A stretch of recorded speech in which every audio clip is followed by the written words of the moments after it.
C'était une première dans cette Afrique francophone qui venait tout juste d'accéder à l'indépendance. Une intervention militaire française visant non pas à venir en aide à un pays en proie à une agression extérieure, mais à permettre à un dirigeant mal en point de récupérer son pouvoir. Et donc, une ingérence armée de l'ancien colonisateur dans la vie politique d'un État en principe indépendant. Une première, mais pas une dernière. C'était en 1964 au Gabon.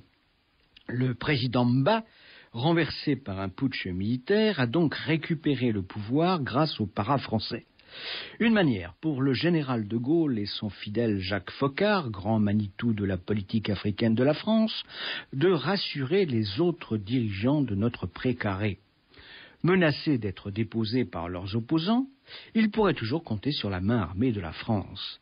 Et c'est ainsi que l'on a découvert que notre pays et certaines de ses anciennes colonies étaient liés par des accords secrets, accords qui permettaient ce genre d'intervention militaire.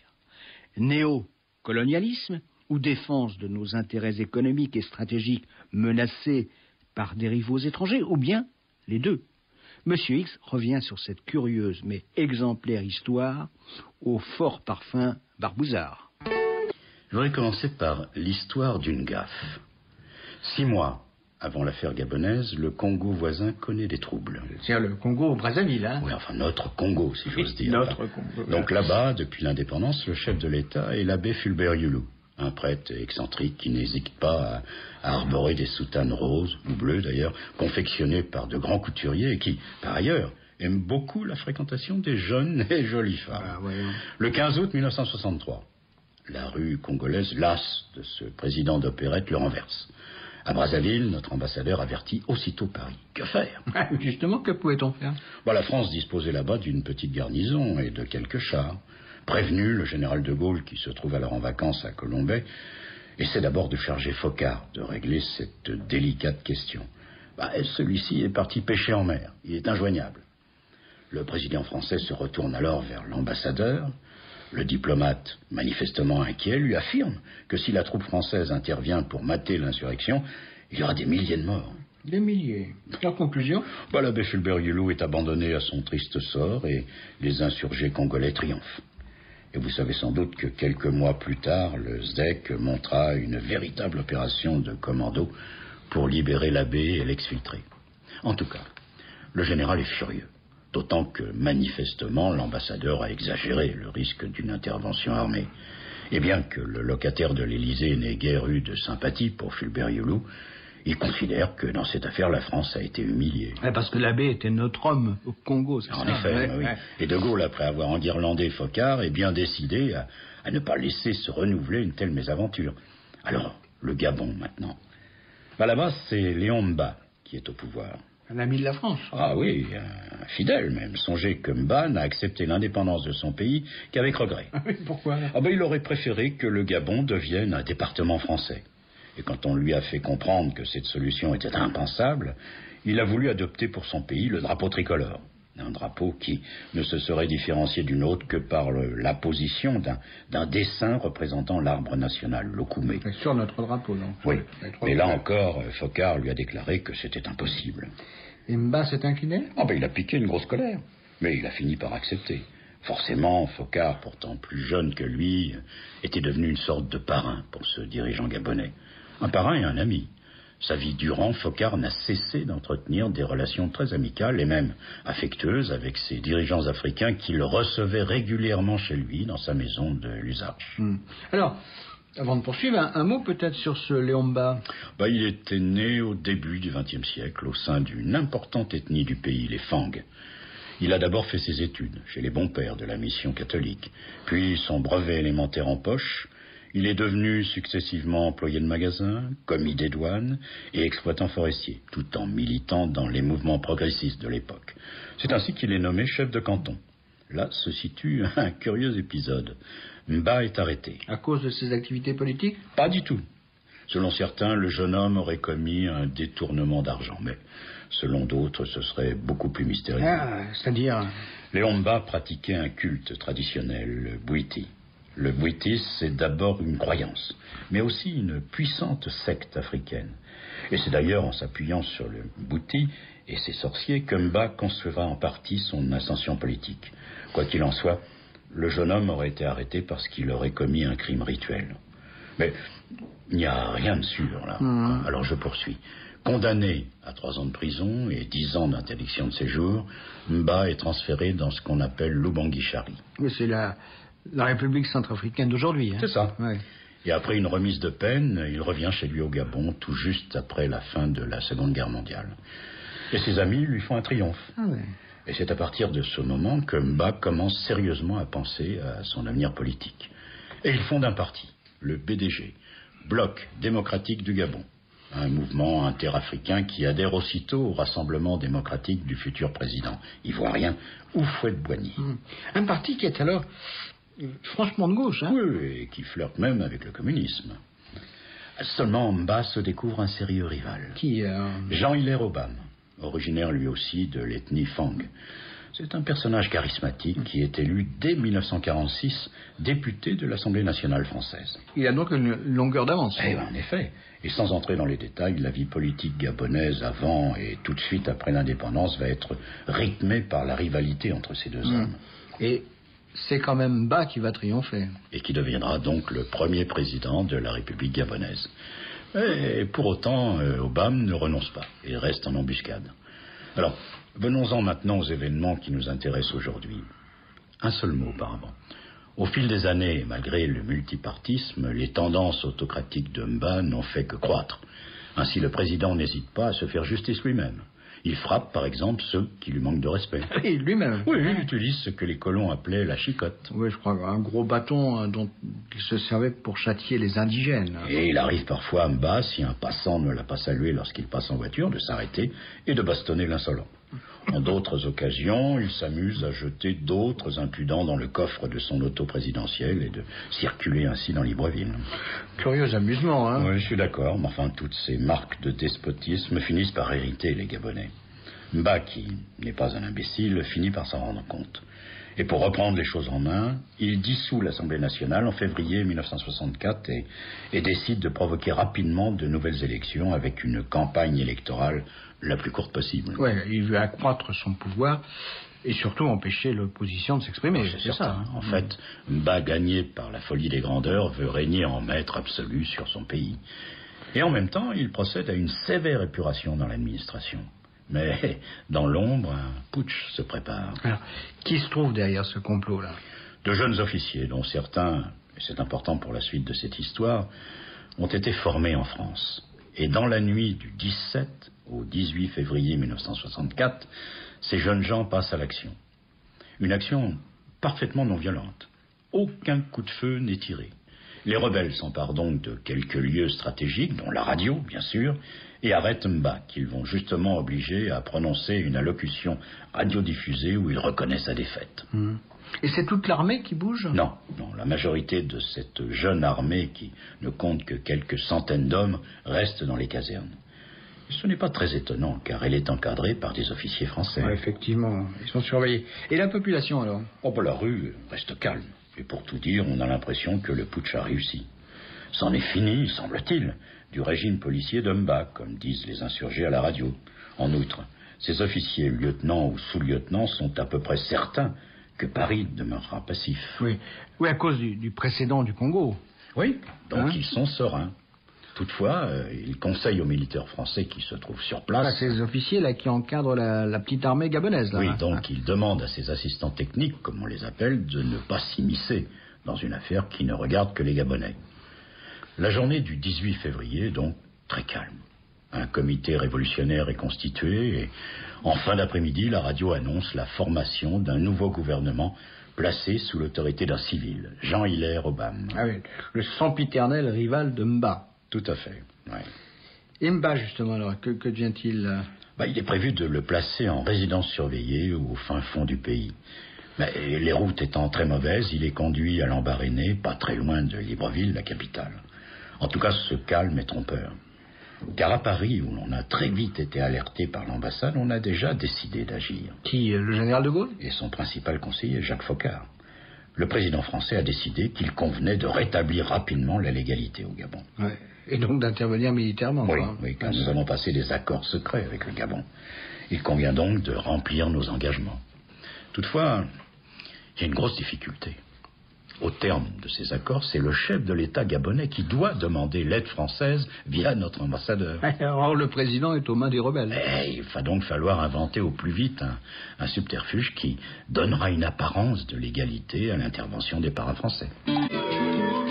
Dans un chapitre des dossiers secrets de l'Afrique contemporaine, l'historien guinéen Ibrahima Baba Kake revient sur les événements qui précèdent le putsch et l'explique. Premier acte. Par une manœuvre habile, Léomba nomme son éternel rival, Jean-Hilaire Obama, à la présidence de la Cour suprême en espérant ainsi l'éloigner de l'arène politique. Kake poursuit. L'opposition est ainsi brutalement affaiblie et la rupture totale entre les deux leaders est inévitable. Obama redevient le grand rival des années 50. D'autant qu'il reste député.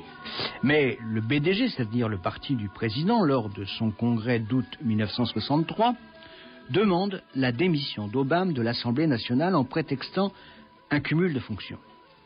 Mais ce dernier ne démissionne que de la Cour suprême.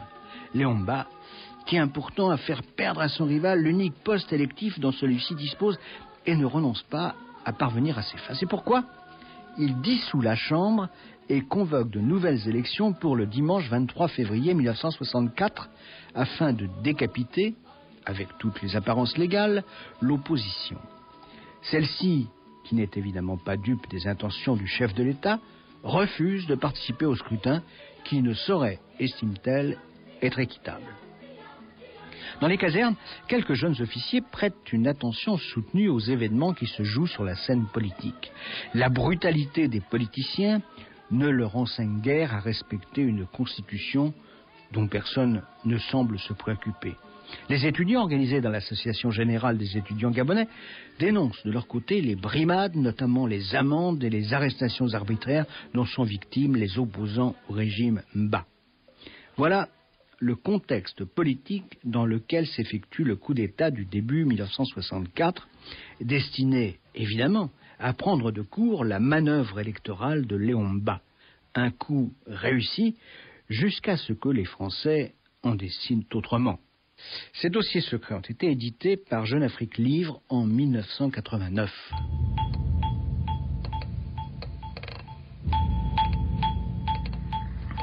Alors ce subterfuge pseudo-légal... Attendez. Il faut d'abord que je vous dise ceci. Obama, placé à la tête donc du gouvernement provisoire par les putschistes, est beaucoup moins naïf que ces derniers, et il a compris que les Français brûlaient d'intervenir. Alors, il prend les devants. Mais comment ? Il envoie un message à notre ambassadeur, il s'engage à protéger tous les biens des étrangers. Oui, parce que bien souvent, les interventions armées des grandes puissances sont légitimées par ce prétexte. C'est ça, oui, la protection de leurs ressortissants. Bon, c'est bien pratique. Autre initiative d'Obama, toujours dans le même sens, il envoie un autre message au secrétaire général de l'ONU. Puis, il convoque le corps diplomatique. Mais seul Paul Cousseran, l'ambassadeur français, s'abstient. Sur ordre ? C'est certain, car Cousseran éprouve de la sympathie pour Obama. Et d'ailleurs, il fera tout ce qu'il peut pour trouver une issue pacifique, y compris en engageant des négociations discrètes avec ce chef des putschistes, ce qui, d'ailleurs, lui sera violemment reproché par De Gaulle et qui pèsera longtemps sur l'évolution de sa carrière. Mais enfin, revenons à cette recherche d'un subterfuge qui pourrait donner une apparence de légalité à l'intervention armée de la France. Mba étant empêché pour les raisons que vous savez, il faut essayer de trouver le vice-président, Paul-Marie Yembe. Parce que lui n'a pas été arrêté. Non, les mutins n'y ont pas pensé. Sans doute parce qu'ils estimaient que ce personnage falot ne représentait aucun danger. Et puis au moment du putsch, ce Yembe se trouve alors à l'autre bout du pays, dans sa province natale. Et on n'arrive pas à le joindre. C'est qui ? C'est une petite cellule qui s'est réunie à Paris dès l'annonce du putsch. Autour de Jacques Foccart, il y a là, entre autres, Maurice Robert, l'un de ses proches patrons de la division Afrique au sein du SDEC. Pierre Guillaume, ancien ministre de la Défense et qui pilote le secteur énergétique français. Guy Ponsaillet, directeur du personnel de l'UGP, le groupe pétrolier d'État, et encore un conseiller français attaché à l'ambassade du Gabon à Paris. Mais lui, s'il est attaché à l'ambassade, il pourrait peut-être représenter le Gabon, bien qu'il soit français. Tout à fait. Mais ça ne l'autorise pas pour autant à signer une demande d'intervention. Ah ouais. Alors comme Yedbi est introuvable, il est décidé de rédiger une lettre antidatée. Le vice-président, quand on pourra enfin le trouver, signera plus tard. Ah, c'est donc une sorte de faux. Et dans la foulée, en parfait accord avec l'Élysée, la manière forte est aussitôt envisagée. De Gaulle aurait même parlé de reconquête. Et ça ne traîne pas. Robert et Ponsaillé s'envolent pour Dakar, où est stationné un régiment d'infanterie de marine. Et tandis qu'au petit matin, avant même le lever du soleil, des agents français présents à Libreville dégagent la piste de l'aérodrome. Un DC-8 bourré de paras a décollé de Dakar et vole vers le Gabon. Et tout cela a donc été très rapide. Oui, parce qu'à Paris, on ne voulait pas laisser les putschistes s'installer et donc consolider leur pouvoir. J'ajoute que d'autres soldats français basés en Centrafrique vont rejoindre les paras de l'infanterie de marine. Alors, dans les faits, que se passe-t-il exactement là? Les premiers paras, arrivés à Libreville, sont chargés d'investir la ville et, comme disent les militaires, il faut la nettoyer. Il fallait en chasser les éventuels rebelles. Ou à tout le moins les neutraliser, oui. Toutefois, ils arrivent dans une ville étonnamment calme, bien que le speaker de la radio ait appelé la population à résister à l'invasion française. Et cette opposition sera très brève, car les paras ne tardent pas à la faire taire. Seuls quelques lycéens oseront braver les troupes. Mais il faut noter que l'annonce du putsch, et donc celle de la déchéance de Léon Mba, n'avait pas provoqué plus d'émotion que ça. La rue n'avait pas bougé. En tout cas, ça signifie que les militaires français n'ont pas besoin d'user de la force. Ah, attendez, je n'ai pas fini. Les soldats venant de Centrafrique, à peine débarqués, sont dirigés vers le camp de Lalala, tout près de la capitale. Et c'est là que sont retranchés les principaux organisateurs du putsch. Ces jeunes officiers, là. Oui, des hommes qui ne sont pas décidés à se rendre, malgré une nouvelle intercession de l'ambassadeur de France. Une médiation, par ailleurs, inutile, car les deux civils qui sont arrivés en même temps que les troupes, Robert et Ponsaillé, ont déjà décidé de liquider l'affaire dans la journée. Liquider, y compris en utilisant la force, donc. Eh, c'est exact. Ce sont les ordres de Paris. Et Robert, l'homme du SDEC, a bien l'intention d'aller jusqu'au bout, malgré les réticences des officiers français. Ah oui, des réticences. Pourquoi ces réticences? Parce que ces militaires, non sans raison d'ailleurs, pensent qu'il suffit d'encercler le camp et les rebelles finiront bien par se rendre. Ouais, sans effusion de sang, par conséquent. Mais Robert, fort des consignes qu'il a reçues à Paris, n'est pas de cet avis. Et c'est à ce moment qu'on va assister à une scène dramatique. L'un des officiers français reconnaît à l'intérieur du camp un lieutenant gabonais qui a été son camarade de promotion à Saint-Cyr. Camarade et même ami. Le Français l'interpelle et lui demande de se rendre. Il sera traité en officier. Mais l'autre refuse avec hauteur. Il dit qu'en intervenant ainsi, la France humilie le Gabon. Ce qu'il dit est vrai, parce que, en principe, le Gabon est indépendant. Ouais, alors le Français insiste. Je t'ai en ligne de mire. Si tu ne te rends pas, je vais être obligé de te tuer. Et le Gabonais de lui répondre fièrement, je préfère la mort à la honte. Et l'officier français la tire effectivement? Oui, et il tue son camarade de promotion. Naturellement, ce premier coup de feu déclenche l'ouverture des hostilités et une intense fusillade. Une quinzaine de Gabonais et 2 Français sont tués. Mais c'en est fini de la rébellion et Léon Mba, libéré, peut recouvrir son pouvoir et revenir dans son palais présidentiel. Et dans les fourgons de l'armée française, comme on disait autrefois. Tout à fait. Et désormais, Foccart et les siens vont veiller au grain et renforcer leur emprise sur le petit Gabon. Plus question de se laisser surprendre. Mais se sont-ils vraiment laissés surprendre? Attends, qu'est-ce que vous voulez dire? Je vous expliquerai un peu plus tard, si vous le voulez bien.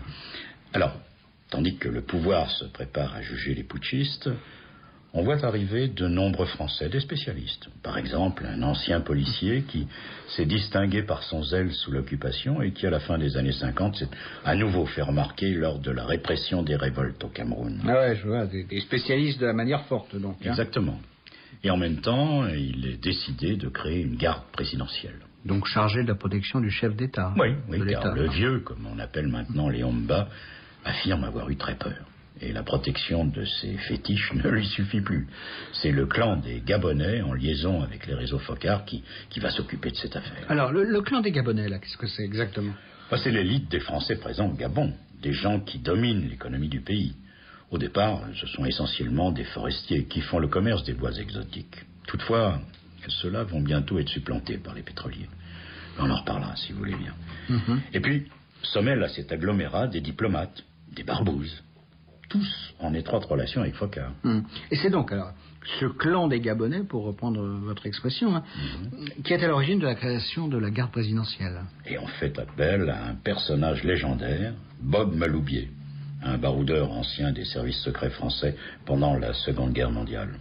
Un excellent tireur aussi. En tout cas, le clan se démène pour recruter des costauds, trouver des armes et des uniformes et surtout faire de cette petite troupe une unité d'élite. Mba est donc rassuré. Et il en a bien besoin. Parce que la population gabonaise, qui était plutôt restée passive lors des événements de février, commence à gronder. Alors comment expliquez-vous ça, hein? C'est exactement comme si les Gabonais prenaient soudain conscience qu'ils sont exploités par tous ces néocolonialistes qui règnent en maître dans leur pays. Alors, tout au long du mois de mars, on assiste à de violentes manifestations dans les deux grandes villes du pays, Libreville et Port-Gentil, et le sang coule. La répression. Une répression féroce. Le clan des Gabonais veille. Mais déjà, on pense à l'avenir. C'est-à-dire Le vieux est dépassé. Il souffre des premières atteintes du cancer qui l'emportera 3 ans plus tard. Ah oui, alors il faut lui trouver un successeur. Évidemment. Et le clan croit l'avoir déniché. C'est le tout jeune directeur de cabinet de Mba. Un type qui a fait preuve d'une grande détermination lors du putsch de février. Un certain Albert Bernard Bongo. Cependant, avant de l'adouber, il faut lui faire passer quelques tests. Pierre Péan, célèbre journaliste enquêteur, a beaucoup écrit sur l'Afrique. En 1983, il publie Affaires africaines et raconte ce qui s'est passé à Libreville en 1964. Il décrit en particulier le rôle du pétrolier Guy Ponsaillé, un ancien baroudeur, un ancien de la colo, comme on disait encore à l'époque. Un homme qui va devenir l'un des membres les plus puissants du clan des Gabonais, c'est-à-dire de ces Français qui font la pluie et le beau temps au Gabon. J'emprunte ces quelques lignes à Péan. Il tente notamment, il parle de Ponsaillé, de rassurer Léon Mba, lequel ne se remettra jamais complètement de cette aventure humiliante. Ponsaillé l'accompagne notamment dans ses tournées en province où le clan lui a conseillé de se rendre pour restaurer son image parmi les populations. Mais le président, déjà malade, a désormais peur de tout, mais surtout de la mort. Il faut toute la force de persuasion de Ponsaillé pour le tirer hors de son palais, seul endroit où il se sent en sécurité. Il faut dire que ce lieu est un véritable camp retranché, bourré de militaires français. Et c'est sans doute aussi Ponsaillé qui lui a conseillé de s'exprimer à la radio. Voici un extrait de cette allocution de Léon Mba. Le coup de force du 18 février a été le fait de quelques militaires aigris, manipulés par Obama et d'autres personnalités de l'opposition. On m'a appelé le père de la patrie gabonaise. Actuellement, ce père réfléchit pour définir ce qu'il doit faire en faveur de sa famille, en faveur de ses fils, dont certains se sont également égarés. Tout ce que je puis vous dire, c'est qu'il décidera en père, avec fermeté, mais avec justice.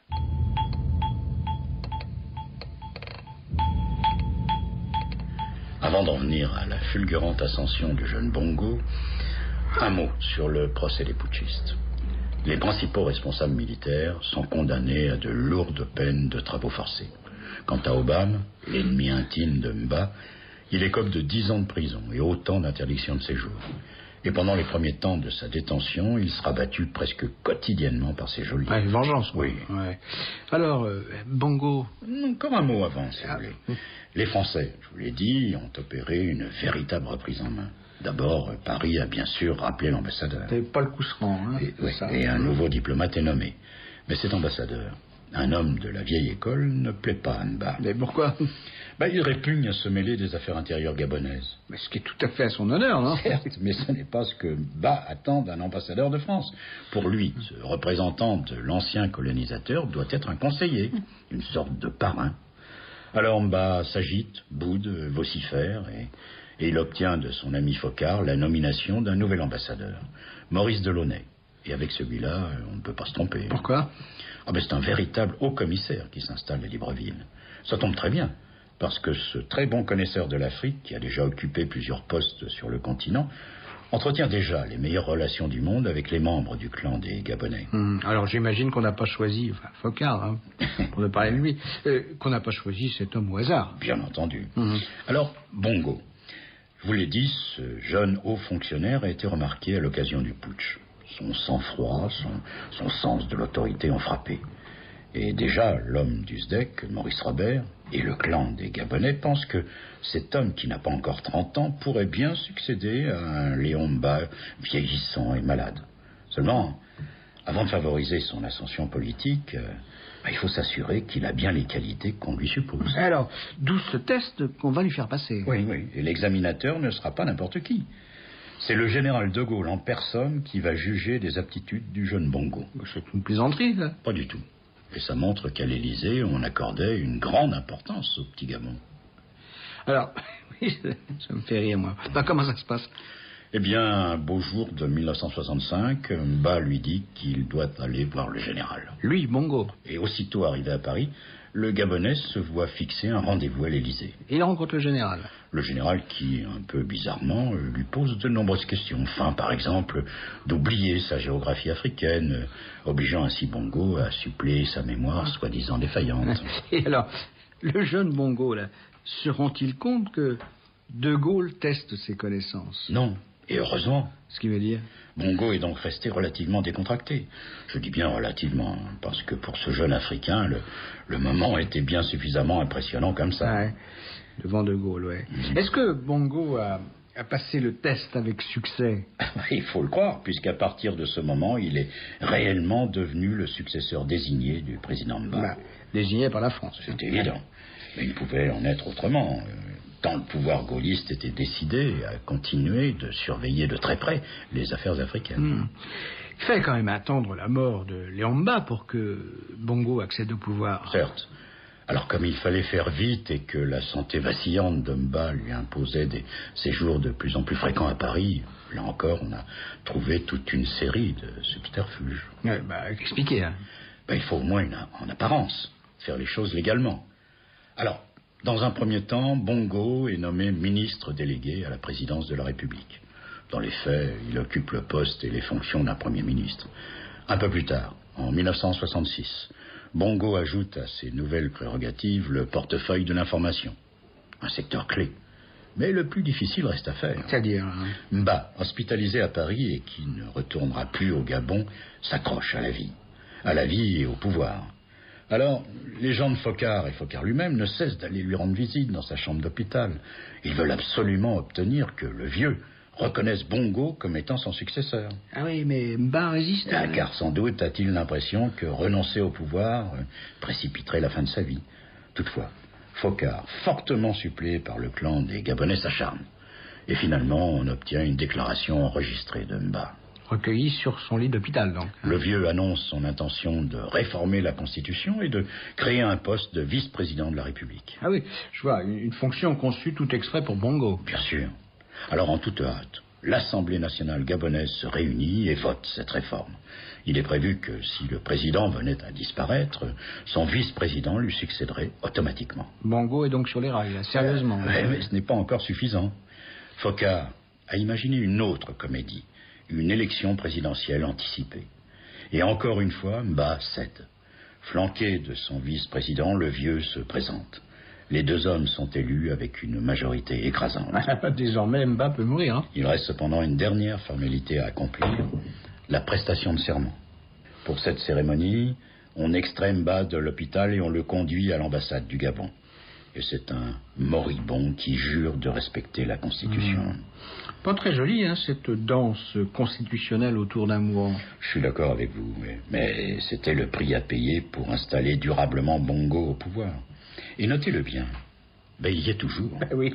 Et à peine installé dans le palais présidentiel, il s'est empressé d'abolir cette disposition de la Constitution créant un poste de vice-président. Prudent, ça. Oui. Le clan des Gabonais a donc gagné. Et en parfait accord avec le nouveau président, il va continuer à exploiter les richesses du pays. Car le petit Gabon est extraordinairement riche. La forêt d'abord, et puis ensuite le pétrole. La nouvelle compagnie, Elf, y crée un solide empire et se dote d'un véritable service secret où l'on va retrouver quelques-uns des hommes qui ont contribué à mater le putsch de 1964. Il y a aussi de l'uranium au Gabon. Cet uranium qui va alimenter les futures centrales nucléaires françaises, oui. Autant dire que l'intérêt stratégique de la France pour le Gabon n'est plus à démontrer. Ce pays devait rester une chasse gardée de Paris. Or, certains essayaient de se frayer un chemin au Gabon. À qui Des Américains. Même si cette menace a été exagérée à dessein. Pourquoi? Pour justifier après coup la nécessité de notre intervention militaire? Je le pense, oui. Ouais. Mais il est vrai que Washington venait de nommer un nouvel ambassadeur qui était un ancien de la compagnie pétrolière Mobile. Et ce n'était certainement pas par hasard. Et puis, on a prétendu que le rival de Léon Mba, Jean-Hilaire Obama, aurait reçu le soutien de l'ambassade états-unienne. Vrai ou pas, ça je ne sais pas. Mais qui veut noyer son chien l'accuse d'avoir la rage, n'est-ce pas? En tout cas, cette affaire gabonaise aura une conséquence assez extravagante. Quoi? Foccart va maintenant demander à certains dirigeants africains de signer des demandes d'intervention en blanc. Attendez, demandes qui permettront éventuellement aux forces armées françaises de rétablir au pouvoir ces mêmes dirigeants? C'est ça, oui. Dans le cas où ces chefs d'État seraient empêchés de le faire. Par un putsch, par exemple. Et Foccart conservera ces précieux documents dans son coffre de la rue de l'Élysée. C'est quand même assez ahurissant. Hein. Et voilà, alors, un dernier mot avant de nous quitter. Vous avez laissé entendre tout à l'heure que le putsch de février n'était pas tout à fait une surprise. En effet. Un Gabonais au moins avait eu vent de ce qui se préparait. Bongo, directeur du cabinet du président. Et a-t-il averti ce dernier alors? Vraisemblablement. Et l'information est remontée à Paris. Chez Foccart, non? Et alors on n'a rien fait pour prévenir le coup? Certains ont peut-être pensé qu'il y avait là une bonne occasion de se débarrasser de Mba. Un président qui devenait de plus en plus insupportable et capricieux.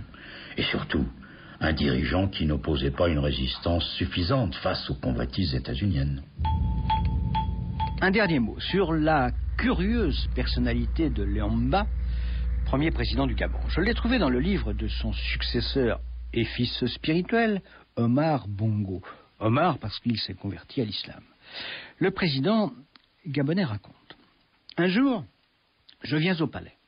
Je trouve des gens en slip étendus par terre. Il y avait des gardes, la chicotte à la main, qui s'apprêtaient à les frapper. J'ai dit aux gardes de ne frapper personne. Ils ont obéi.